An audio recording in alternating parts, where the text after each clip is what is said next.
the last time we talked, I don't know if you remember, I do. It was after the Dick's Sporting Goods fashion show back in 2019. I think you made your runway debut then. And we were talking, and you said, my goal is to make a good impression with Jill Ellis's soon-to-be named replacement, Vlatko.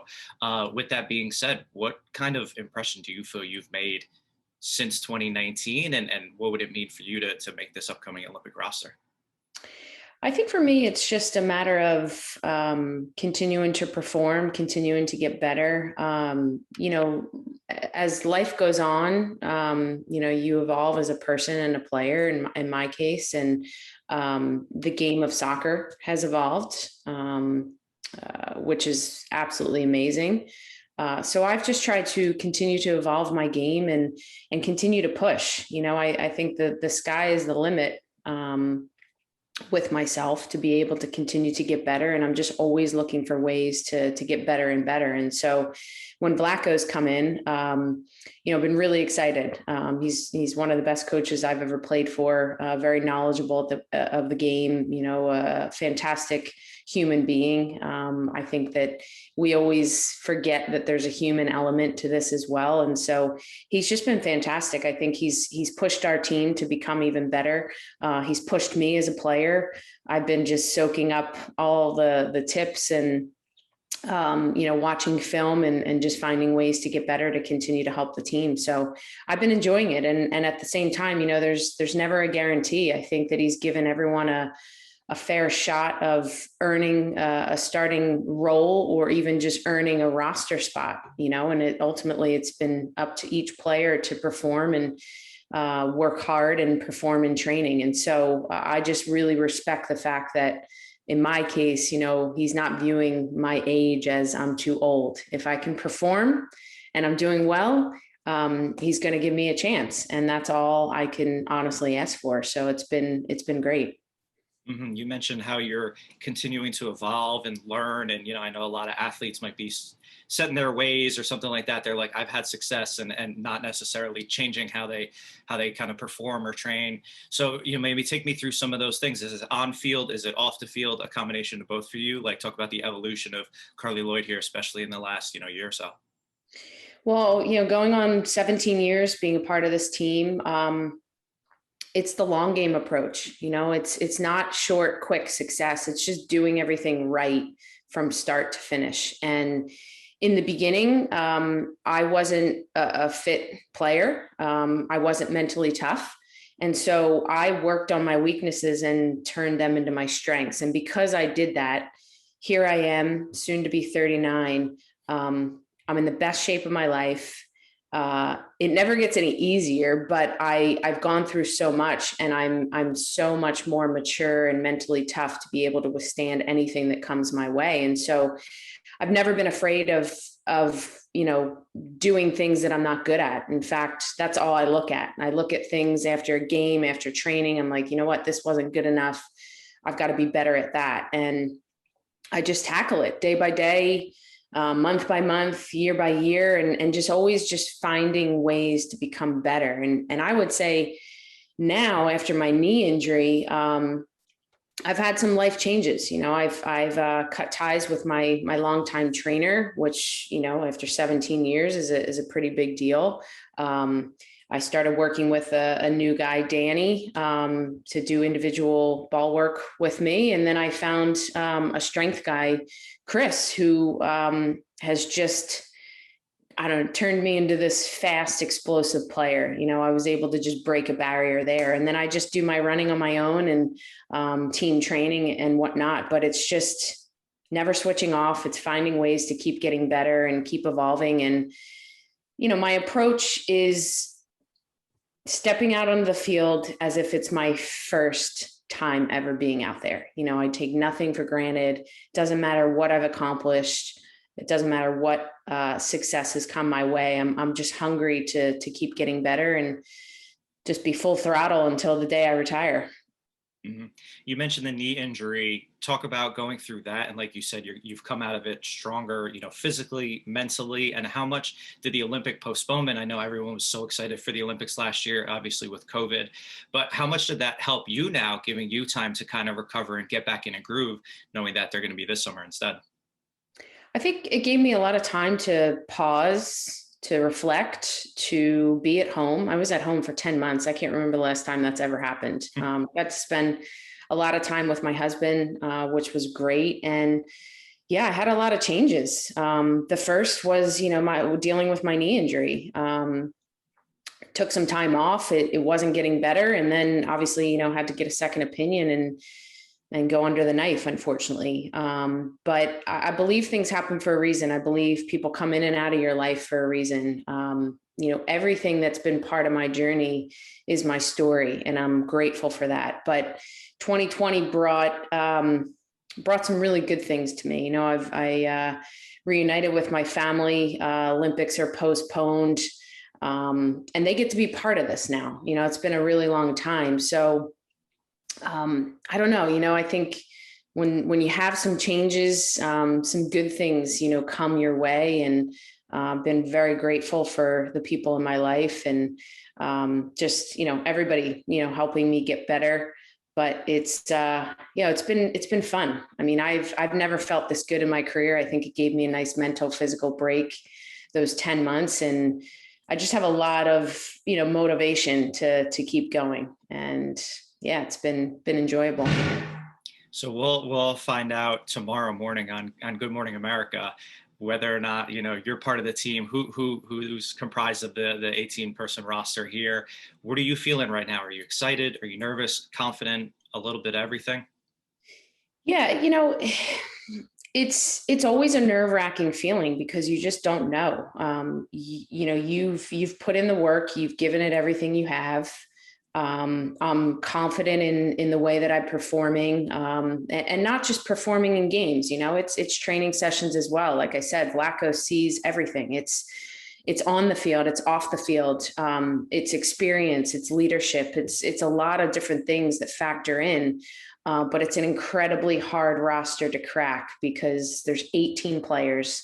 2 of those are goalkeepers, so you really have 16 field players that you have to choose from. And I don't think I'd want Vlatko's job to have to pick, because it's very, very difficult. But at the end of the day, it's what he thinks is best for the team. And he's going to pick the best 18 players to give this team a shot at winning a gold medal. So as long as you've given it everything you have, that's all you honestly can ask for. But I think we've all been patiently waiting. It's been a long time coming, and we are now getting a lot closer to it. So it's all good. Amazing. They haven't given you guys a heads up or anything like that, or you have to tune in tomorrow morning to find out? We do have a heads up, yes. So, and you're not going to tell me. I get it. It's okay. What's, again, you knowing, but me obviously not knowing, what would it mean for you to make the Olympic roster? Like you said, you're on the cusp of 39 here. It'll be your 4th Olympics. Just what would it mean for you personally? With the whole journey and everything, like you mentioned, that you've gone through. It would be amazing. Like I said, there's something really special about the Olympics, and just playing for this team. Nothing is a guarantee, and hard work gets you to the top.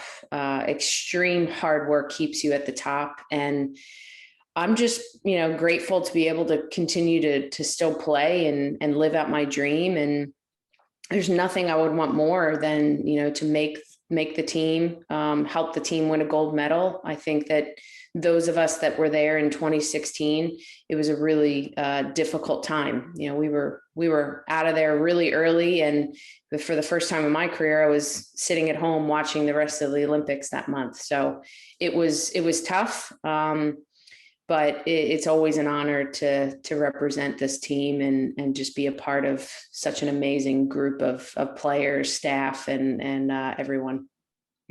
You alluded to my next question. I was going to say, obviously, the team's coming off the 2019 World Cup win, but that 2016 exit, I'm sure, is in the back of your mind. How much does that weigh on you going into this tournament, knowing that, like you said, you had to sit at home and watch the rest of the Olympics as opposed to being there competing for gold? I think it's motivation. If you're not motivated by that, you've got something wrong. But at the end of the day, every time we compete in a World Cup or an Olympics, we want to win. And that has always been the mindset of this team. So it doesn't matter. Yes, it matters in the past and what has happened. That gives some players extra fuel. But at the end of the day, we are the number one team in the world, and we want to go and accomplish something that no other team has done, with a little bit of COVID asterisk, I guess, in between winning a World Cup and winning an Olympics back to back. It still counts. Asterisk or not, it still counts. So now I'm going to try to see your poker face because, again, we don't know who's named to this team. We're finding out tomorrow. But like you said, you guys have a little inside knowledge. If you aren't named to this roster, what's your reaction? What's kind of next, for you? I'm proud no matter what, because I know that I did everything possible to be the best that I can be. There's absolutely no regrets. I've shown up to training, working extremely hard, performing, doing well, doing all the right things off the field. So it's one of those things where, as long as you feel good about your process, your journey, and the effort that you put forward, that's all you can ask for. And, I think for me, it's obviously I'm getting towards the tail end of my career. All good things come to an end at some point. And I think it's, just going to be switching gears to that next chapter. And, my husband and I want to start a family eventually. I would imagine I'm still going to stay involved in the soccer world in some capacity. Hopefully when we somewhat get back to normal. I enjoy speaking. So, I've had a lot of virtual things, but would love to get back out, go to colleges and just go to different corporations, companies and speak and just share my journey, because I've lived through this journey. I've had many ups and downs, and throughout it all, I've been able to persevere. And if I can help others, push them and just, be authentic as well, and telling them that, life isn't easy, journey isn't easy, but, getting through tough things and challenging things make it all worthwhile in the end. So yeah, we'll see. That's going to happen after you guys get the next Olympic gold medal. And before I let you go, I want to talk about your partnership with Secret and just kind of overall in general as well, that we're seeing a lot of conversation and attention and support of women's sports, and brands, Secret, Budweiser, Visa, Nike, partnering with NWSL, the US Women's National Team, WNBA. Just what does it mean to have these conversations and this support now, and how do we continue to create equality, and opportunity, in the women's game and sports here? Well, I think it's huge. I think throughout my career, I've tried to live an authentic life on and off the field, and align myself with brands that really speak to who I am as a person. And so my partnership with Secret is a win-win, and it's great because they have supported and empowered women on and off the field. Like you said, they've obviously been a supportive partnership with the NWSL and a rookie sponsorship program. So from that capacity, it's been fantastic to have the support, but also have the support that's going worldwide. That's supporting and empowering women, and so it's been great, and I've been very fortunate, and obviously. The trusty little deodorant here, the Secret Clinical Strength deodorant, antiperspirant deodorant. As you all know, I sweat tremendously, and it's been very hot and humid here. So having 5+ hours of protection has been great. So not only from the empowering side, but the product standpoint, I get to use the great deodorant. So I'm happy, and just very thankful and grateful for their support. I knew I was smelling something good coming through this, the computer, and now I know what it was. So awesome. Exactly. Well, Carly, thank you so much for taking the time. I really appreciate it. And, just looking forward to hearing your name announced tomorrow morning on Good Morning America. Appreciate the support. Thank you.